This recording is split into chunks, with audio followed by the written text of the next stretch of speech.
Hello everyone, welcome back to my channel. My name is Mac and I post videos about life in Canada as a Nigerian Canadian and how to get here. If this is your first time here, please make sure you hit the subscribe button, hit the thumbs up button and drop a comment down below. Let us know you're new so that we can welcome you to the gang.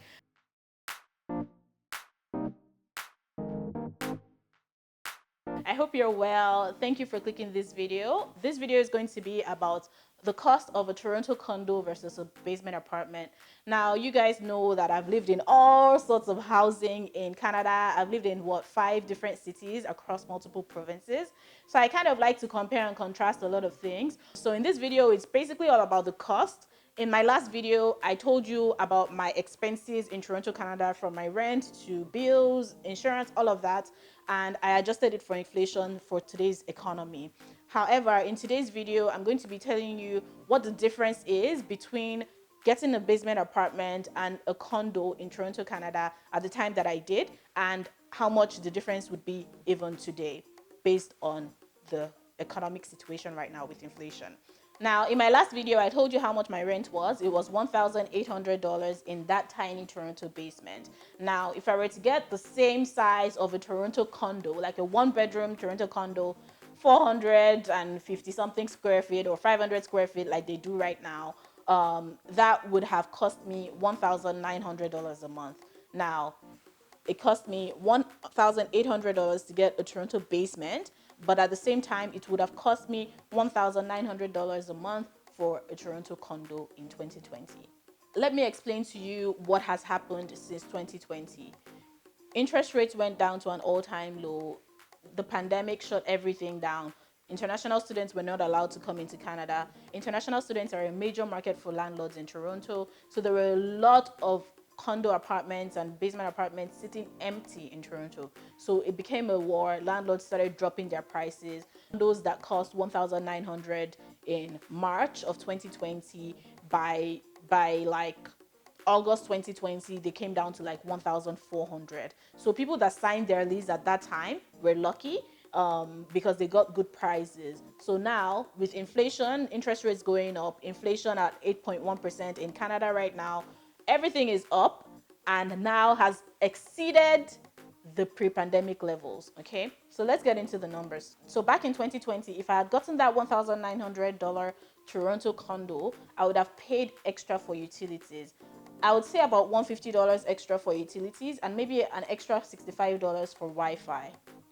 In my Toronto basement, all of that was included in my $1,800 bill. It was furnished, decorated, everything. I saved about $3,800 a year just by choosing to live in a Toronto basement as opposed to a Toronto condo in 2020.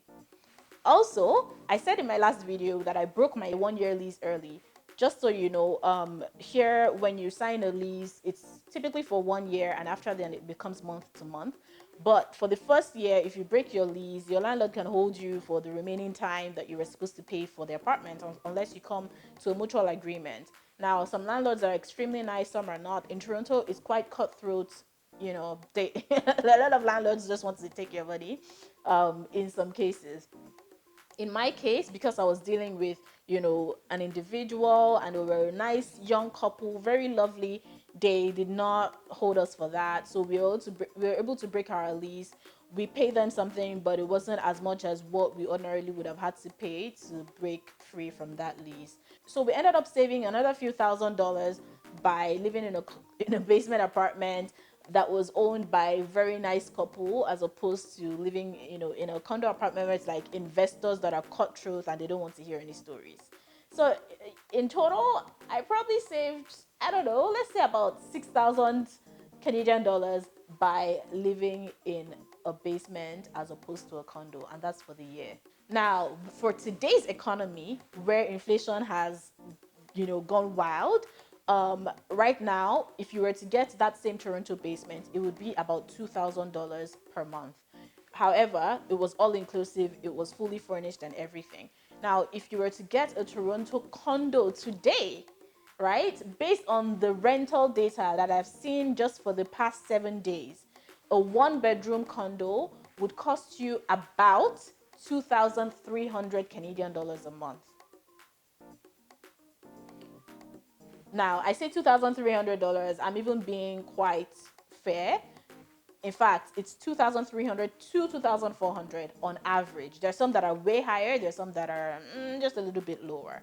Just a few that are lower, but I think a nice average range is about 2,300 to $2,400 a month based on today's market. Now, if you were considering a two-bedroom condo in Toronto, Ontario today, trying to rent it today, not last month or whatever, interest rates have gone up. Landlords are now charging at least $3,000. Most of the two-bedroom apartments I saw, in fact, I had to just get a wide range because some of them were so ridiculously high and some of them were just a little bit lower.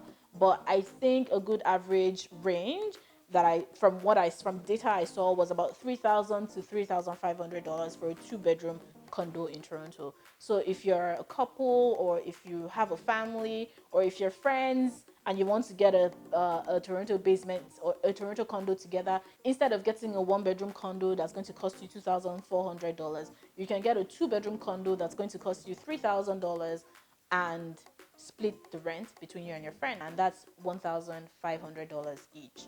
Your partner could be your friend, a random person that you find online for a flatmate. That's a way to save money in Toronto. Cost of food has also gone up. I'll say mine has gone up about 33% since 2020, since the beginning of 2020. So definitely consider that in your budget as well. But in this video, I just wanted to juxtapose the basement life versus the condo life in terms of expenses. If you want to hear in terms of convenience and comfort and all of that, I can do a video about that. Just drop a comment in the comment section down below and I'll definitely do that for you.